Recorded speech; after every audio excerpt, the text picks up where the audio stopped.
Hello there, welcome to my reaction to How Souls Games Save You, Psych of Play, by a channel called Daryl Talks Games.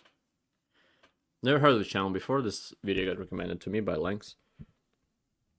And it's also very new, 12th of March, March 12th, which was 2 days ago. So, I'm very interested in what he has to say. And I'm not gonna give my opinion right now. I'm gonna just talk about what he's saying while he's saying it.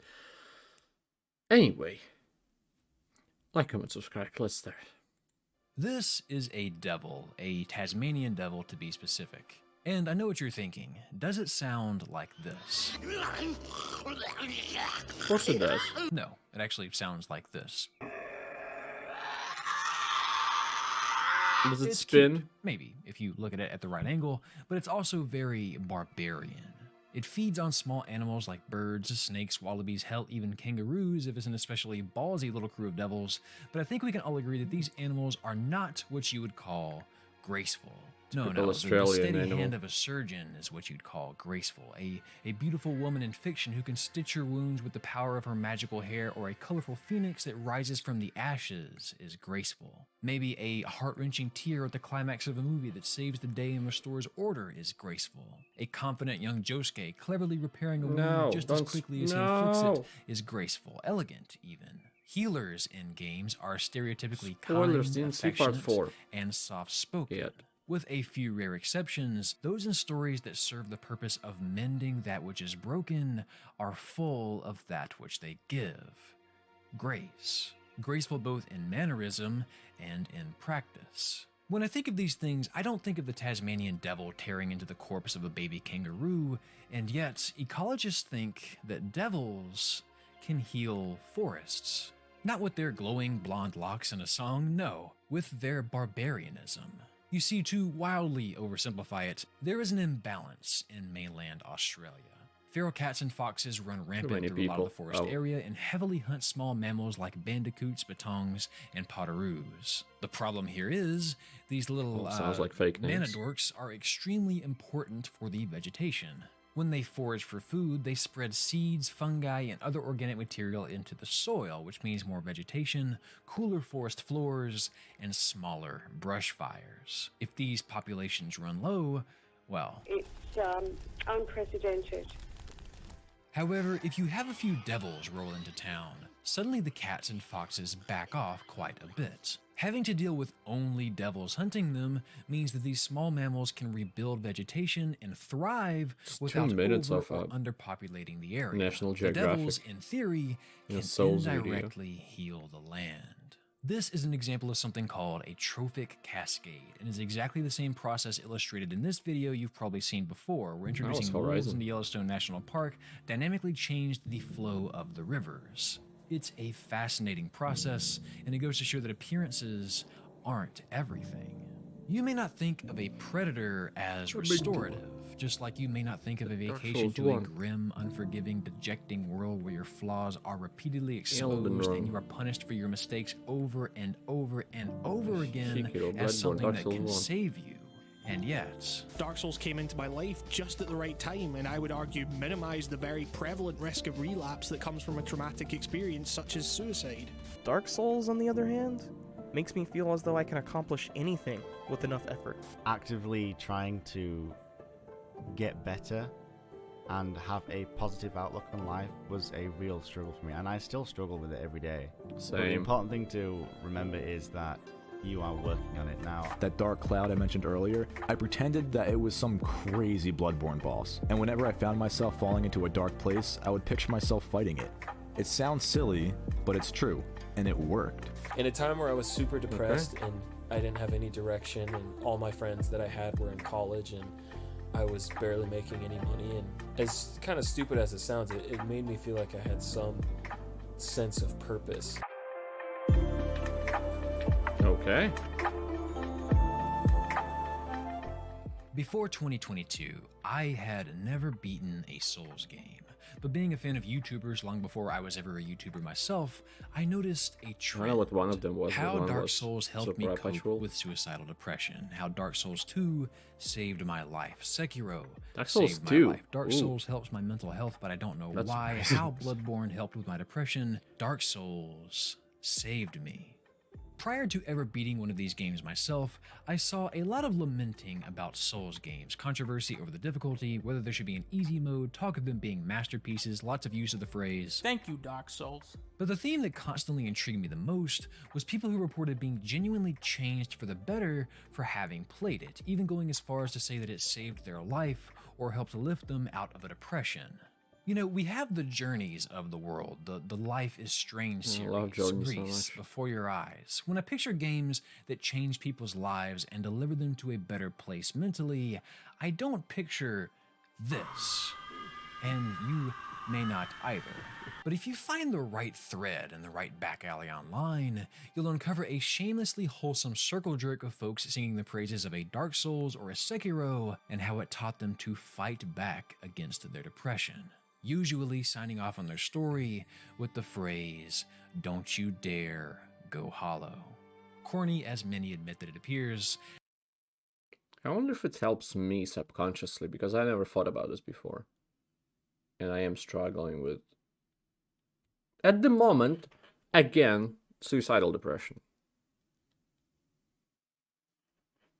But there is something very Never real thought about it, here never thought about overcoming the challenges in a Souls fighting. game and how it changes people. Never once has a FromSoft Depression game is a been listed boss. as a nominee for Games for Impact at the Game Awards, and yet, maybe they should be. Devils heal forests, and it would seem that Souls games heal souls. But this isn't just magic or some whimsical poetic sentiment that makes these games affect people in this way. It's a cute metaphor to do the whole devil's art of forests as Dark Souls is the mental health thing, but there is science to trophic cascades, and there must be science to what these games do to the human psyche. And there is, quite a bit actually, so to dive into that, let me ask you a question. Do you remember the first word you learned how to spell? For me, No. it was red. There was a little song that they taught us to help us get it. I think it went something like this, maybe? R-E-D, red, I can spell red. And I'll never forget feeling a Okay. cascade of relief because as a 4-year-old starting kindergarten, being away from your parents for the first time ever and doing something new and foreign like spelling was terrifying. But knowing I could spell a word was the first confidence boost I think I ever had. Maybe you also felt really good about yourself for spelling that word. Maybe it was something else. For you, it could have been riding your bike without training wheels for the first time. Maybe it was finally beating your brother in Smash. But whatever it was, you suddenly felt relief that you could do what you once feared you couldn't. That little boost of confidence we all Literally likely nothing felt as comes up to children mind. is something called self-efficacy, our own perception that we can perform a task and achieve desired results. And to be clear, this is very different than self-esteem, which is a broader term largely referring to one's perceived worth. No, this is the feeling when you're getting the hang of something, when you've won a few rounds and feel comfortable with your strategy, when you're nervous to have a conversation with someone but then talking with them comes surprisingly natural, and when you start to get your first FromSoft game. It's the moment when you start to understand when it's best to roll versus when it's best to simply walk or run to avoid attacks. When you realize that you can't button mash, when you start comfortably landing parries, when you realize that patience is everything. Several studies like this 2021 article have found that self-efficacy is negatively associated with a lot of things that I'm sure you're familiar with. Depression, anxiety, worry, even social avoidance. In essence, if you have a higher Have all overall of those. level of self-efficacy, you'll likely experience a lower amount of these other brutal thoughts and behaviors.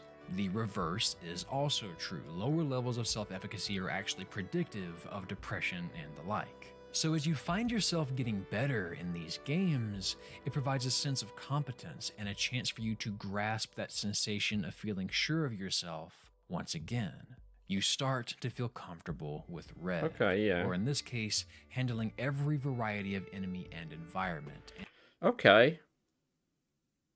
Now that he talks about it, yeah, I do have, when I am fighting a difficult boss and then I'm progressing more and more,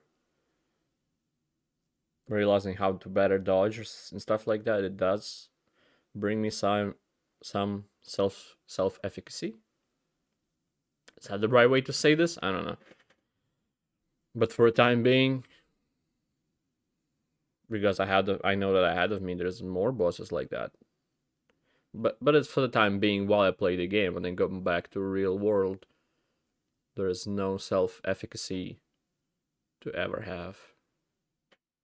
Especially nowadays in Russia, if you don't know where I am.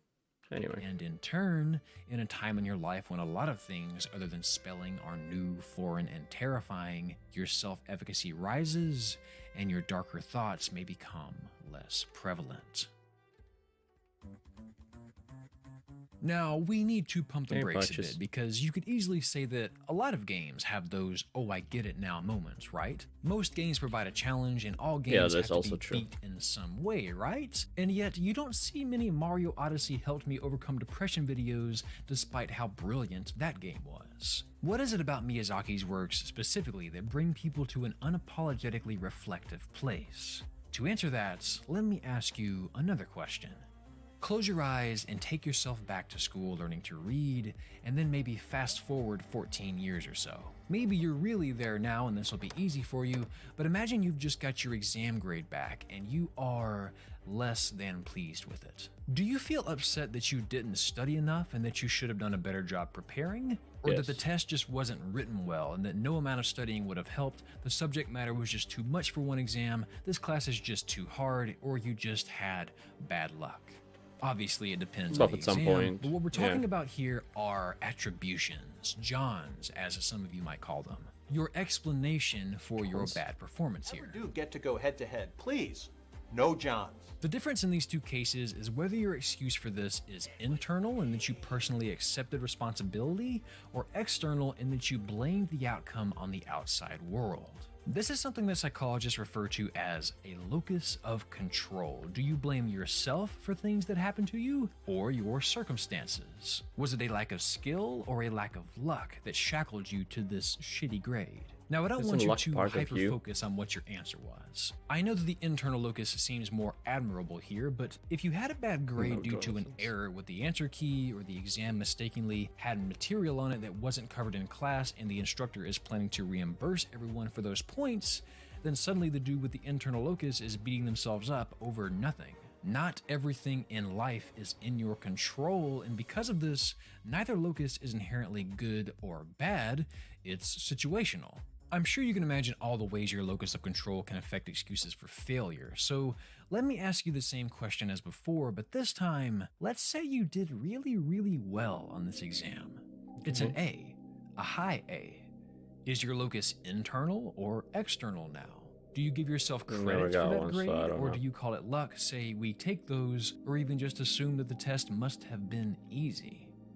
Albert Bandura, the psychologist who originally proposed self-efficacy in 1997, posits that efficacy is developed from 4 sources: vicarious experience, verbal persuasion, affective states, and mastery experiences, that last one being the most prevalent source. Mastery experiences are exactly what they sound like, seeing for yourself that you have mastered something. Proving to yourself that you can spell red is a mastery experience, as is riding your bike with no training wheels, or finally beating Ornstein and Smo. They are the most effective source because they provide real, tangible evidence that you can do it. Pep talks are nice, watching someone else do it is nice, but doing it yourself is proof that you've got this. Usually. The caveat here is locus of control, because you very well could do well on that exam, but then discount it as luck or the exam simply not being that tough. And studies like this 2016 analysis on self-efficacy for computer software show that this is often the case. The only way mastery experience actually helps build our efficacy is if we can confidently attribute what we've done to our own skill and not some other factor like a lack of task difficulty or luck. And I think this is what separates Miyazaki's works from the pack. Most games in my experience are built to be beat. They are constructed to keep you engaged in a flow state such that you are constantly receiving a fair challenge, right? As you beat enemies in turn-based RPGs, Well, you saying Souls you games gain aren't fair? experience, and with enough grinding, winning is less dependent on your own decision-making Persona 5. and more a factor of how over-leveled you are. Quick-time events can hardly be called a challenge, but they do look and feel nice. Roguelikes like Inscription and Hades become easier as the game passes because you'll consistently find power-ups that will stick with you in your next run, meaning you'll never truly start from scratch again. If you keep struggling, the game will keep accommodating. Mario Kart rewards you with better items if you're doing worse, and some games like Resi 4 and Max Payne actually change the difficulty of enemies if you aren't playing well in an attempt to keep you feeling like a badass. And this is not a critique, by the way. Games are built to craft an experience, and if you're struggling more than the devs want, it can tarnish the intended message. However, when it comes to locus of control, I think you and I would agree that a victory in most games can be attributed to either our own skill or just as easily attributed to the game being built as an interactive tour that's designed to be beaten. Can I really feel like I've accomplished a feat if I beat Final Fantasy VII Remake? Can I flex on people that I got past Bylosite and Skyward Sword? I think for some people, video games, though fun, are generally patronizing with their difficulty, and any victory in them can be easily attributed to the game setting you up for success and not your own merits. Again, not a bad thing per se, but very much the norm, I feel. Souls games, however, are quite different. There is no in-game reward for failure here. There are upgradable equipment and levels, but easily the biggest determining factor is your performance. There is no luck, there are no reverse feedback loops or pity items, there are no dynamic difficulty adjustments, there is no easy mode. If most games are built to be beaten, FromSoft games are built to make you quit. Your Zeldas, your Arkhams, your Tsushimas, they all provide an adventure, but these games provide a provocation. They insist that they can't be bested, and they dare you to try and prove them wrong. Every enemy is a threat. There is no ego fodder here. They don't want you to quit, they want you to be better. Damage is never neglectable, nothing is ever certain, and this series will embarrass you just as early and often as some others will coddle you. Sometimes bosses are every nightmare you've ever had, minced, sauteed, and served to you in disgusting steaming heaps, and other times they are every bit as ferocious as they are regal. The terrain is often breathtaking both in its semblance and in its treachery. There is a boss in Bloodborne literally called amygdala, which is the part of your brain that processes fear and aggression. And because of all this, if you've ever beaten one of these games, you'll know that it wasn't because you deserved it, it's because you damn well earned it. There is absolutely no way to flunk your way through Souls games, and because of this, there is no way to have an external attribution for them. These games demand that you take it fully upon yourself. I don't know. Look at how some people play these games. I feel like they only beat some things because they flunked to win. So any victory afforded to you you will as be first seen success. with an internal locus. And since you know that you were the one that made this happen and not the game, since you took that dare, proved to the game and yourself that you could do it, and rose to the occasion, your self-efficacy rose right along with you. Which, if we are to believe the study from earlier, should have a direct psychological effect on some of those darker thoughts. By climbing out of the pit that FromSoft games throw you in, you are provided with first-hand evidence that you can, in fact, overcome those demons, and you can do it on your own merit. If you feel like there's something wrong, making that first initial step to actively try and better yourself is such a great achievement. I don't know, it gave me some sort of sense of control in my life that I somehow went from sucking ass, fighting the skeletons at the beginning on accident, and beating the game. The way to live a happy life becomes clear. Take the little steps to gain as much agency over your life as possible. It's certainly important to note a few things, like in the 2021 article from earlier, self-efficacy is only negatively correlated with depression, anxiety, worry, and social avoidance. It doesn't mean that raising self-efficacy is guaranteed to fix those things. The relationship goes both ways. Correlation isn't causation. You could certainly see where repeated failure leads to low efficacy and in turn depression, but you could also imagine that the death of a loved one creates a depression that leads to the person feeling helpless. We can say with confidence that both factors are related in an inverse manner, but while it may help, beating Bloodborne won't necessarily bring you out of that dark place. These games aren't for everyone, and even if it is for you, it may not be everything you need. But I think the reason this series does change so many people is because in a lot of cases, that boost to self-efficacy has a very real, palpable effect on anxiety and the like. I'm stressed about dealing with people at work and my heavy course load at school, but after beating Artorias, after beating the Demon of Hatred, after finally getting past Margit, maybe it's not too much for me to handle. Of course, self-efficacy in Souls games is not the same thing as self-efficacy in life, right? Yep. This does not translate to being a good conversationalist or even a good person. Well, yeah, winning here won't fix your problems, but the efficacy from it may be more generalizable than you think. One study found that self-efficacy training in a sample of women increased self-efficacy perceptions not only for self-defense skills, but also across a handful of things like sports competencies and coping skills. In another 2011 meta-analysis, researchers found that in patients with high blood pressure, higher self-efficacy was associated with self-care behaviors like medication adherence, physical activity, and dietary changes. Our confidence in one task, it seems, often leads into... That's how placebo works. When you take meds that technically do nothing, but you think they do something, your self-efficacy rises because you're taking meds, you think you're taking care of yourself, but that's all you.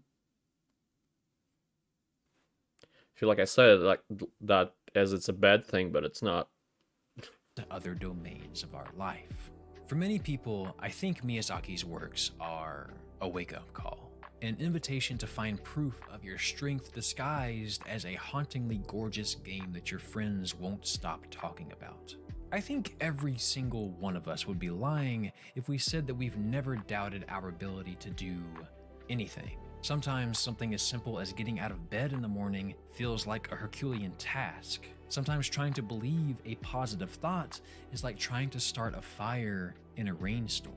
But what I love about these games, and really any game that's brutally difficult, is that they are every bit as harsh as reality sometimes. Much like your real life circumstances, they don't care about you or your feelings. They are what they are, unmoving, unwavering, unyielding, and even so, you still face them head on.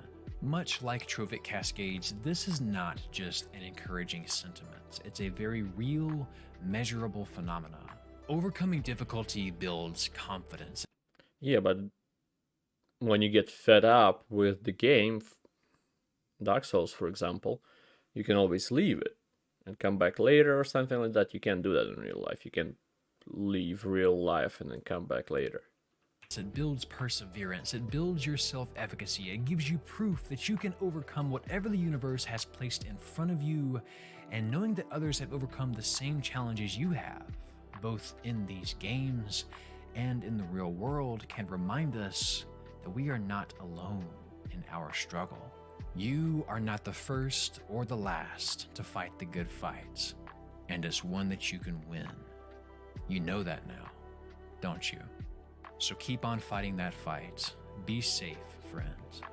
And don't you dare go hollow. It's a very good message, a very good video. Especially pointing out examples from other people's videos. Hey there, thank you so very much for being here. I hope you liked this one. It felt nice. I lost my train of thought. Showing examples of other people's video while he himself doesn't have exactly the example that he's talking about, but he still gave his examples in red and stuff. Nice to take a break from the creepy stuff and get back to something that was a little more heartfelt. I finished Dark Souls in January and it was everything everyone said it was. At the time of me writing this, I am only 24 hours away from the Elden Ring release, so even though there is probably a ton of footage from that game in the video, past me is losing his mind. The other past me who is recording this right now is having the time of his life. This game is amazing. Let me know your journey with the Soulsborne Ring series down below. As always, a massive thank you to my wonderful Patreon supporters, who I have been absolutely spoiling lately. Weekly updates, behind-the-scenes content, voting on new topics, general Elden Soulsborne sounds it's pretty all cool. there, and it's only $1 a month if you'd like to join. Link on screen in a moment and in the description right now. Thanks especially to this month's featured patrons. Spicy656, Nines. Thank you, my patrons. Nitrogen and Serega Molodets. Timothy Castiglia. And that's it. Bucktooth Danger McGirt. That's a damn name right there, baby. Mr. Squid Whiskers. Annie. And Zocker Pro 726. Thank you all so very, very much for continually supporting the show. And until next time, have yourself a damn good one. I'm gonna say, don't you dare go hollow again. Missed opportunity. Now you're gonna get hit by a big ball. Yep. Oh, he rolled through it. Nice. Good job. Yeah, I already said all I wanted to say in the end of the video. That it's a very good video, very good compilation of people's feelings, and very good analysis on why they felt that way, why it helped them, stuff like that. Why is it so hot in here? I'm fucking sweating. The balcony is open, for fuck's sake. Little tangent. Can you turn the fuck on? Wish my phone didn't suck ass. But I can buy a new one because I can get money because Russia is fucked. Anyway.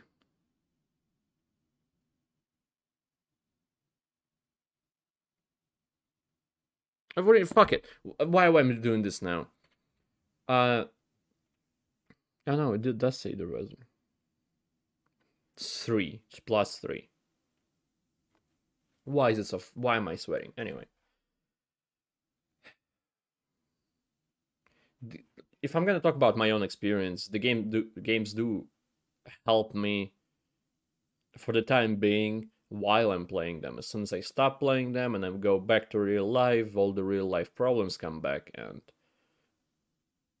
I'm back there again. In that hollow pit. The pit of hollows. And slowly but surely going hollow. And people that think that putting pressure on Russia is gonna make Russia change regime know nothing about Russia and only make things worse for a lot of people. I'm talking about it. What's going on now, not in general, but because of that I should stop. So thank you, anybody who watched this. I appreciate it a lot. Now see you next time. Goodbye. Have a great life, because one of us has to.